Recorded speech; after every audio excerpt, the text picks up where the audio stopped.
Hi water signs, Cancer, Pisces, and Scorpio. Welcome po sa ating channel at ito ay inyong daily gabay tarot reading for May 19, 2024.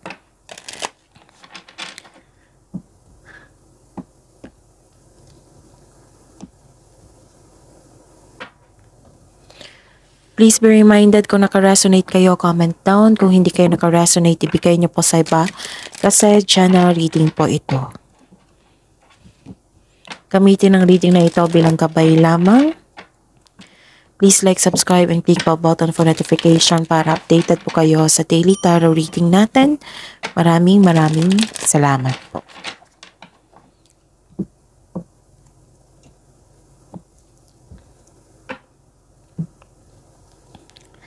Spirits Guide, mga ganap po sa araw na ito, May 19, 2024, para po kay Cancer, Pisces, and Scorpio. I need 3 cards po.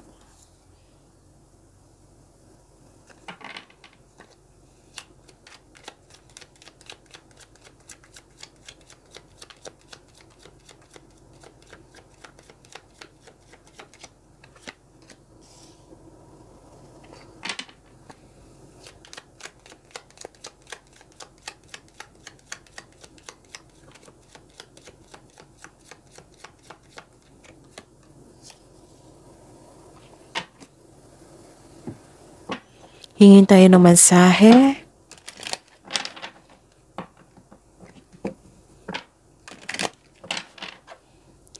Spirits Guide, mga mensahe pa para kay Cancer, Pisces at Scorpio ngayong May 19, 2024.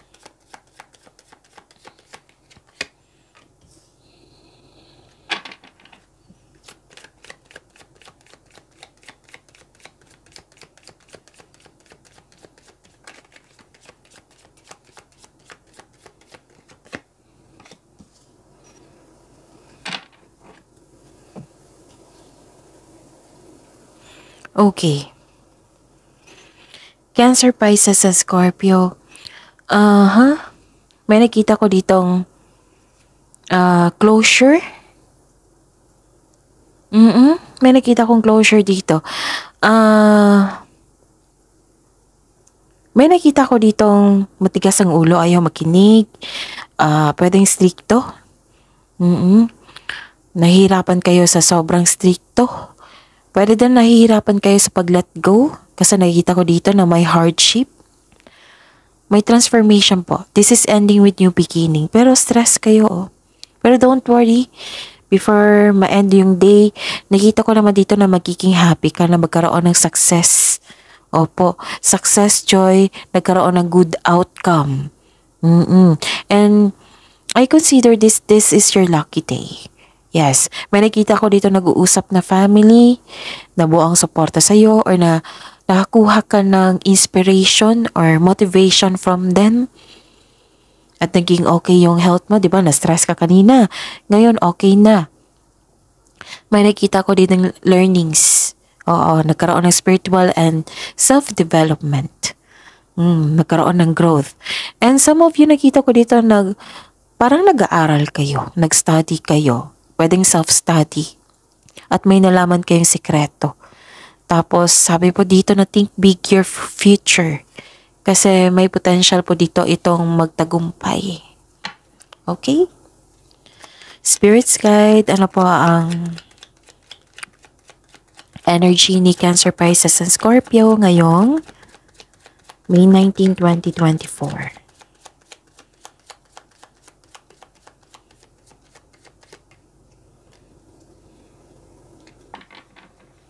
And the clarification po. Okay. By the way, sa mga suki ko dito na Cancer, Pisces, and Scorpio, nais ko ay paalam sa inyo na open na po yung June 2024 monthly gabay tarot reading nyo po. So, PM po kayo for schedule. At sa mga bago dito na gusto magpa-personal reading, ito po yung video nyo.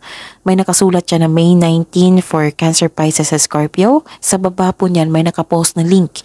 I-click nyo po yung link na yan at para ma-message nyo po ako for inquiry and for booking. Okay. Ngayong May 19, 2024, para po kay Cancer, Pisces, and Scorpio. May nakita ko dito na concern sa isang tao na naging materialistic. Nagkaroon ng materialism.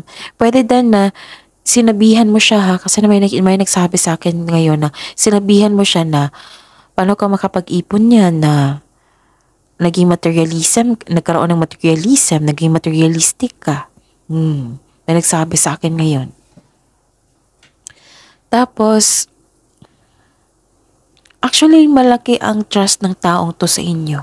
Kasi nag-open up siya regarding sa kanyang buhay, sa kanyang kaperahan. Parang response mo, paano ka makapag-ipon kung nagiging materialism ito, nagiging materialistic. Kasi nag-open up sila sa inyo kasi alam nilang marunong kang mag-handle, magaling kang humawak ng pera.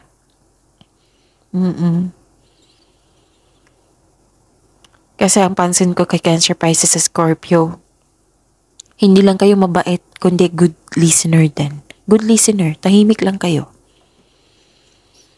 Okay? May concern kayo sa hindi marunong magpahalaga sa buhay, pwedeng sa paperahan. May nakita kong selos dito. Yun nga, hindi marunong mag-handle ng money, naging materialistic. Tapos may taong hindi maasahan. Instead na magalit kayo sa kanya, this card advised you na magkaroon ng honest conversation. Kung ano yung expectation mo sa kanya, kung kailangan ng adjustment, then gawin nyo. At saka may nakita ko dito na parang tuto sa inyong desisyon. Nakikita ko dito na may tuto sa inyong desisyon. Okay. May nakita ko ditong expansion and growth. Yes, this is collaboration ha. Ang sabi po ng card dito na makikita mo na ang mga bunga na iyong pagsisikap. Kung may plano po daw kayo, this is the go signal. This is the time na gawin mo na ngayon. Naging masipag kayo dito. Ginagawan mo ng aksyon ang matagal mo ng plano para magkaroon ng growth. So this is the clarification of your two cards here and here. Yung iba nag-aaral, yung iba nagpaplano, kung ano yung gawin nila. Kasi may message dito, potential, think big for your future. At nagkaroon ng growth. Okay, may kausap kayo ngayon. For sure, may kausap kayo ngayon. It might be kayo ang humingi ng advice or siya yung humingi ng advice sa inyo.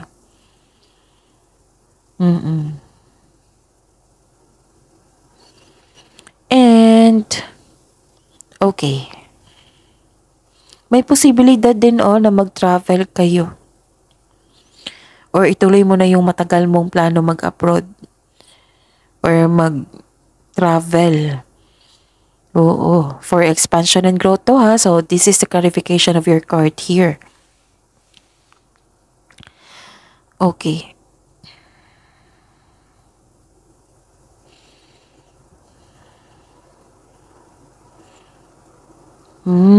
May magaganap na collaboration dito. Okay. Spirits guide. Career and money po.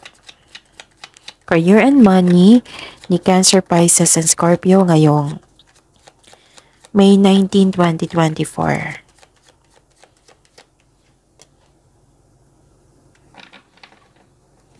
And the clarification po.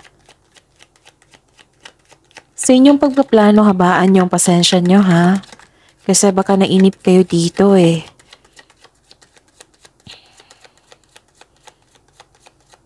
Pero itong plano nyo, magkakaroon talaga kayo ng growth. Nakikita ko dito. Magkaroon lang ng malaking adjustment.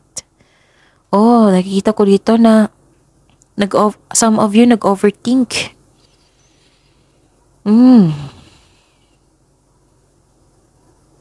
Okay.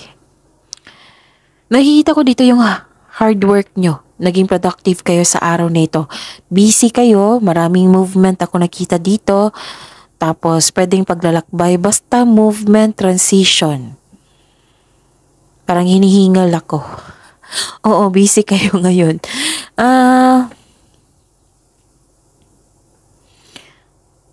Yes, this is the clarification of your card here na ang sabi ko kanina nagkaroon ng self-study or nag-aaral kayo.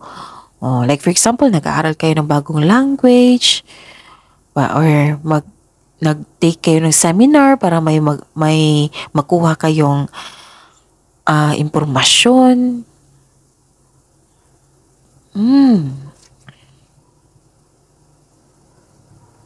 Okay.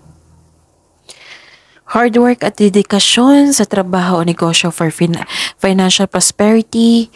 Patuloy, sabi po ng card dito na patuloy nyo lang po daw yung pagsumikap nyo. Oo. Yes. So, ilang cards na dito? 1, 2, 3, 4. So, 4 na card na po ang nagsabi dito na some of you nag-aaral ngayon ng panibagong skill para magkaroon ng increase income. Para magamit nyo kasi nakikita ko dito na para ma-enhance yung kaperahan nyo. Grabe yung sipag, oh. Pero ingat lang kayo ha, hindi ko pa naman nakita dito. Ingat lang po baka kasi nag-overwork kayo or ma-burnout kayo sa dami ng gawain. Action na to Action na ito. Nagtatanim na. Nagkaroon ng productivity. Pero some of you, di ba, sabi ko kanina na nag-overthink kayo. Pero sabi po ng card nyo dito, kayo lang po daw yung makawala dyan sa iniisip nyo. Di ba, overthinking is over. Sobra. Pagmamalabis. So, meaning to say, nakakasama na yan sa inyo. So, kailangan yung ma-overcome yan. Get out of your head. And maging productive sa araw na ito, okay? Kasi, kung maging choice nyo ang mag-overthink, magkakaroon niya ng blockages. Paano na yung mga blessings na para sa inyo? Oo, na hindi makapasok kasi hindi okay yung energy nyo. So, sikapin nyo na makawala kayo dyan. Okay? So, kung napahinaan ko yung loob, think positive, yung positive affirmation na sinasabi ko sa inyo halos everyday. I am love, I am healthy, magiging successful ako nito, marami akong matutunan sa pagsubok ngayon. Ganun. Okay? Kailangan nyo makawala dyan. Sabi kasi ng card dito na parang nakakulong kayo. Nakakulong kayo sa inyong isipan. Pwedeng mabigat ang inyong pakiramdam. You are feeling trapped. Nagkaroon ng restriction which is the clarification talaga sa cards dito.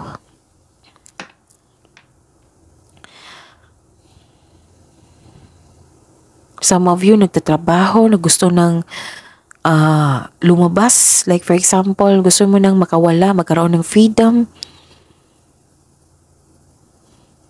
Natatakot kang umalis sa posisyon mo. Ayaw mo mabigo. Pwede din na may problema kayo sa kaperahan ngayon, kapos sa kaperahan. Ang sabi po ng card dito na humingi kayo ng guide kay God para mapalaya mo ang sarili mo sa takot na nararamdaman mo ngayon. Kasi ang sabi dito na kayo lang po ang makapagpalaya sa inyong sarili. Huwag kayong magpadala sa lungkot. Huwag kayo mag-focus sa hindi nyo na makontrol. Focus kayo sa makontrol nyo po, ha? So, love life, self-love, partnership, and romance ni Cancer, Pisces, sa Scorpio ngayong May 19, 2024.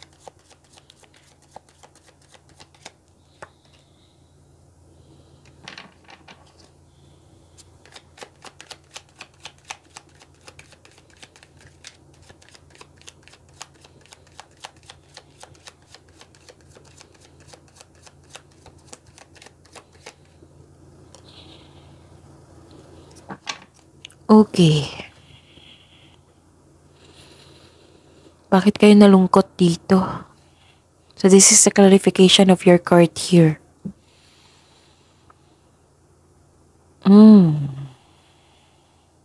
Ayun, sabi po ng card dito na kailangan nyo daw mag-connect sa inyong intuition.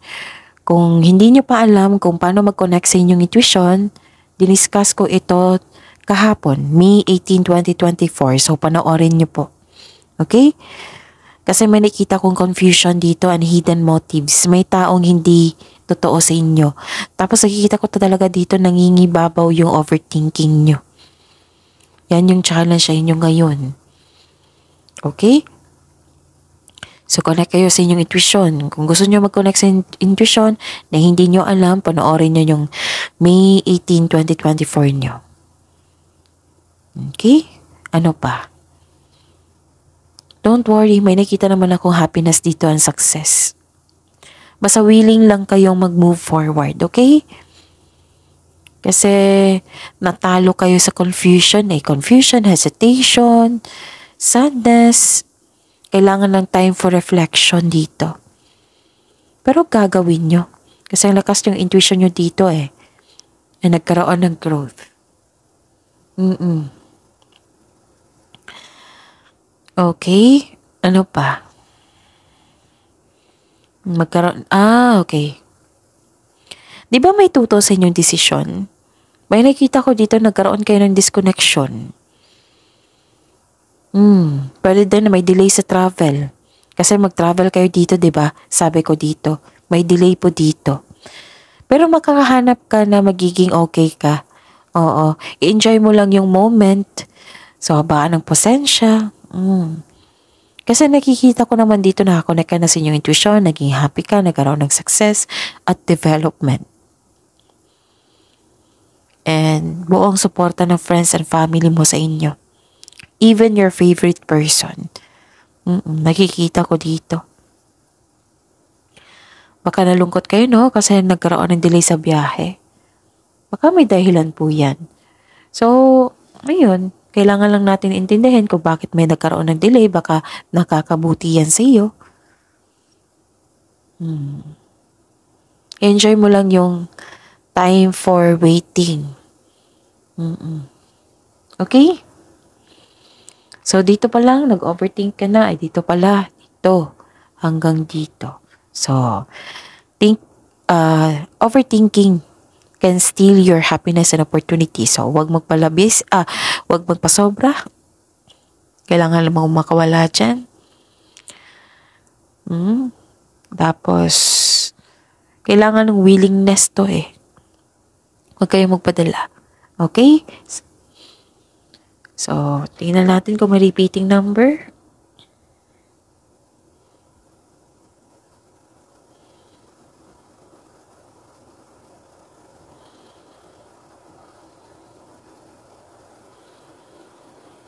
Okay, meron. Okay. And I believe nakakonect na kayo sa inyong intuition kasi lumabas yung 77 po sa inyo. Na the number 77, tandaan nyo to ha. Kasi baka may makuha baka may makita kayo dyan sa daily routine nyo, sa panaginip. Tandaan nyo ito. Basta po ito ay spiritual awakening. So ilang araw na itong sinasabi sa inyo.